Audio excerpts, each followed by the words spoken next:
오늘 훈련은 계속된 집중호우에 의해 온양읍 옹기마을 일대의 산사태 발생으로 인한 도로 매몰, 건물 고립, 전력 및 통신 두절 등의 재난이 발생하는 상황을 가정하여 진행될 예정입니다. 그럼 훈련에 앞서 훈련 상황을 설명드리겠습니다. 훈련 상황은 산사태 발생을 가정하기 위해 가상으로 설정된 상황으로서 현재 이 지역의 상황과는 전혀 다름을 사전에 알려드립니다. 금일 14시부로 울산 지역 호우경보 발효로 인해 시간당 30mm의 집중호우가 내리고 있으며 특히 온양읍 일대에는 최대 시우량 60mm의 집중강우로 인해 고산리 옹기마을 인근 야산에 산사태 경보가 발령된 상태입니다. 이 지역은 현재 한국철도공사의 동해남부선 공사로 인해 생긴 야산의 절개지로 과거 2016년 태풍 차바 내습 시에도 산사태가 발생한 이력이 있으며 현재까지 산사태 취약지역으로 지정해 관리하고 있습니다. 그럼 지금부터 2019년 재난대응 안전한국훈련을 시작하겠습니다. 참가님께서는 왼편의 진입로 또는 정면의 화면을 봐주시기 바랍니다.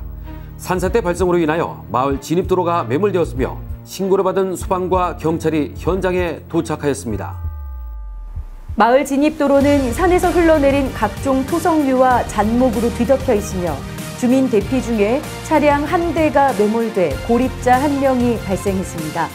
현장에 최초 출동한 소방에서는 구조 작업을 실시하지만 잔목과 토성류 등 산사태 잔해로 인해 구조 작업에 어려움을 겪고 즉시 울주군청에 지원을 요청합니다. 상황 전파를 받은 울주군 산림공원과와 도로과 교통정책과로 구성된 초동대응팀이 현장에 도착하고 있으며 즉시 차량 매몰자에 대한 구조 작업을 소방과 의논하여 현장에서 인력과 장비를 지원하며 고립자 구조 후에는 재난 현장으로의 장비와 인력 투입 진입로 확보를 위한 매몰 도로에 대한 응급복구를 시작하겠습니다. 매몰된 차량에서 고립자 한 명을 구조했으며 환자 상태를 확인한 결과 매몰로 인한 다발성 골절과 호흡곤란 등의 중상 환자로 응급수술을 위해 즉시 119 구급차로 중앙병원으로 이송했습니다. 또한 구조와 환자 이송 등의 차량 진입로 확보를 위해 매몰된 차량을 견인차로 이동 조치하고 도로의 토성류와 잔목은 중장비를 이용하여 제거하고 있습니다. 또한 산사태 발생으로 마을의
지휘부와 상황 총괄, 현장 대응, 자원 지원, 대민 지원의 4개 반 및 유관 기관으로 구성되어 있습니다.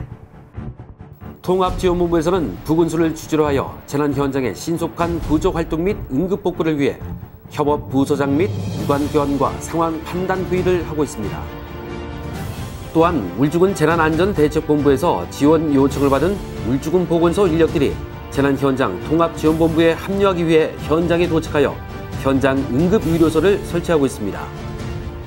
현장 응급의료소는 재난 현장에 출동한 응급의료 자원을 총괄, 지휘, 조정, 통제하고 사상자를 분류, 응급처치 및 이송하기 위하여 사상자의 수에 따라 적정하게 설치 운영하는 기구입니다. 응급의료소를 실질적으로 지휘, 통제하는 임무는 관할 보건소장이 맡고 있으며 응급의료소 설치 운영 책임 기관인 울주보건소 응급의료요원과 지역응급의료센터인 울산대학교 병원 등 인근 병원에서 의료 자원을 지원받아 응급의료소를 운영하기 위해 최선을 다하고 있습니다. 또한 울주군에서는 오른편 빈 공간에 임시 구호소를 설치하고 있습니다. 구호소 설치가 완료되면 이재민 현황 파악 후 등록을 하여 이재민 구호 활동 준비에 들어가게 됩니다. 울주군의 이재민 임시주거시설은 총 67개소로 12,727명을 수용할 수 있으며 주로 학교, 마을회관, 관공서 등으로 지정되어 있습니다. 이번 산사태로 인해 발생된 이재민 중 인근 친척이나 지인 등 거처가 마련되는 사람들은 이동 조치하며 현장에 남아있는 이재민에 대해서는 온양읍 행정복지센터 대회의실에 임시주거시설 마련 전까지 온양체육공원에서 임시 텐트와 재해구호물자를 지급하여 지원하게 됩니다. 참고로 온양읍 행정복지센터 대회의실은 이재민 임시주거시설로 지정돼 있으며 183제곱미터 면적에 70명을 수용 가능합니다. 한편 산사태 주택 매몰 현장에서는 산사태 잔해물로 인한 건축물의 안정성 평가가 필요한 것으로 판단돼 온산소방서의 요청에 의해 고립자의 구조 전에 건축물 안전 진단을 실시하고 있습니다. 건축물 안전진단팀은 민간구조기술사 등이 포함된 안전관리 자문단과 건축직 공무원으로 구성되어 있으며 건물 도면 및 비파괴 검사 장비를 활용하여 건물의 안전진단을 실시해 안전진단의 결과에 따라 구조작업의 진행 방향을 결정하게 됩니다. 안전진단 결과 고립자가 있는 건축물에서는 산사태 잔해로 인한 기둥이나 고와 같은 주 구조부는 이상이 없는 것으로 확인되며 만일의 상황을 대비하여 구조대에서는 붕괴 우려가 적은 부분을 통해 구조 작업을 실시할 것이며 원활한 인명 구조 작업을 위하여 중장비를 이용하여 진입로 확보 작업을 실시할 예정입니다. 산사태로 매몰된 요 구조자를 구조하기 위해 중장비를 이용하여 건축물의 입구의 토성류와 잔목의 잔해 더미를 집중적으로 제거하고 있습니다. 매몰자의 신속한 구조를 위해 군 병력을 추가로 투입했습니다. 매몰된 주택에서 고립자 4명을 구조해 현장 응급의료소로 이동했으며 환자 분류 결과 1명은 사망, 2명은 중상, 1명은 경상으로 판명되어 경상 환자는 응급의료소에서 간단한 진료 후 귀가할 예정이며 응급수술이 필요한 2명은 소방서와 보건소 구급차로 울산병원과 동강병원으로 분산 이송되며 사망 1명은 현장 응급의료소 내 임시영안소에 안치될 예정입니다. 임시영안소에 안치된 사망자 1명은 울주경찰서와 보건소의 협조하에 인적 사항이 파악되어 현재는 유가족과 장례 절차와 시설 이용 등의 지원을 위해 노인장애인과 직원이 전담 공무원으로 지정되어 유가족의 편의 제공 및 민원 해소를 위해 노력하고 있으며 울주군에서는 유가족의 장례비 지급 능력 여부와 관계없이 유가족의 장례 서비스를 이용할 수 있도록 장례비의 선 지급 보증을 통하여 통상적 수준의 장례비 범위 내에서 장례비를 우선 지급할 계획입니다. 재난 현장 자원봉사를 위해 적십자사, 지역자율방재단, 울주군 자원봉사센터 인력으로 구성된 전문 봉사단원들이 현장에 도착하고 있습니다. 봉사단원들은 도착 즉시 각 분야별 임무를 수행하게 되며 특히 거처가 없는 이재민의 구호 활동에 집중적으로 투입되게 됩니다. 울주군 임시구호소에서는 이번 산사태로 발생한 이재민 22세대 67명 중 17세대 47명은 인근 친인척이나 지인 집으로 이동하였으며 현장 이재민 5세대 20명에 대하여 세대별로 구호 텐트를 지원하고 개인별로 담요, 수건, 베개 등의 생활용품으로 구성된 응급구호 세트를 지급하고 있습니다.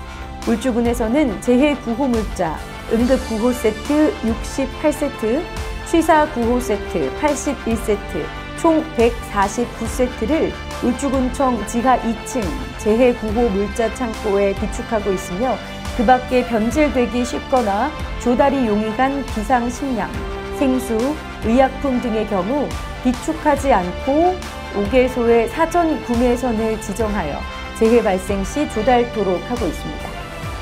울주군 보건소에서는 이재민의 건강 상태와 재난으로 인한 트라우마 극복을 위한 심리 회복 지원을 실시하는 한편 적십자사에서는 이재민과 자원봉사자를 위한 급식 차량을 운영하고 있습니다. 사방협회 경남지부에서는 드론을 이용하여 산사태 현장의 안전 진단을 통해 현장 응급 복구와 산사태 추가 발생 가능성을 확인하고 있습니다. 사방협회는 사방사업법 제22조 2 규정에 의하여 사방기술의 자원과 사방사업과 관련한 조사, 평가, 진단, 점검 및 사방정책의 교육, 홍보 등의 사업에 기여함을 목적으로 2009년에 설립된 특수법인으로 산지재해 발생 시 사방사업 평가, 안전점검 관련 연구 및 홍보, 산지재해 예방 및 산림재해 예방 및 복구 사업의 역할을 담당하고 있습니다.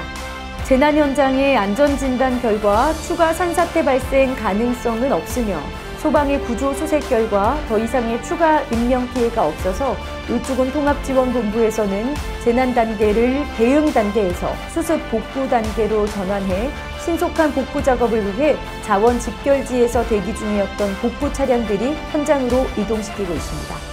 한국전력공사 KT에서는 매몰로 파손된 전력 및 통신시설 등을 복구하여 마을 주민의 정상 생활이 조기에 이루어질 수 있도록 최선을 다하여 복구에 임하고 있습니다. 뒤를 이어 글삭기와 덤프차 등 복구 작업 차량이 들어오고 있습니다. 복구 작업이 완료되면 울주군청의 생태환경과에서는 하이카와 덤프트럭을 이용하여 재난 현장의 잔해와 폐기물을 수거하여 임시 적환장으로 이동하며 청소차와 인력을 동원하여 현장 환경 정비를 실시하게 됩니다. 또한 보건소에서는 재난 현장의 오염원으로부터 전염병 등을 예방하기 위해 방역차를 이용하여 지역 방역을 실시하게 됩니다. 모든 재난은 대응 못지않게 중요한 것이 재난 현장의 복구라 할 수 있으며 시간 관계상 실제 복구 활동을 시연하지는 않고 복구 활동 때 동원될 수 있는 장비를 시연하는 것으로 복구 활동을 가름하고자 합니다. 이상으로 2019년 재난대응 안전한국훈련을 모두 마치겠습니다. 군수님께서는 토요일한 훈련 참가자를 격려해 주시기 바랍니다. 긴 시간 동안 훈련에 참관해 주신 내빈 여러분께 다시 한번 감사의 말씀을 드립니다.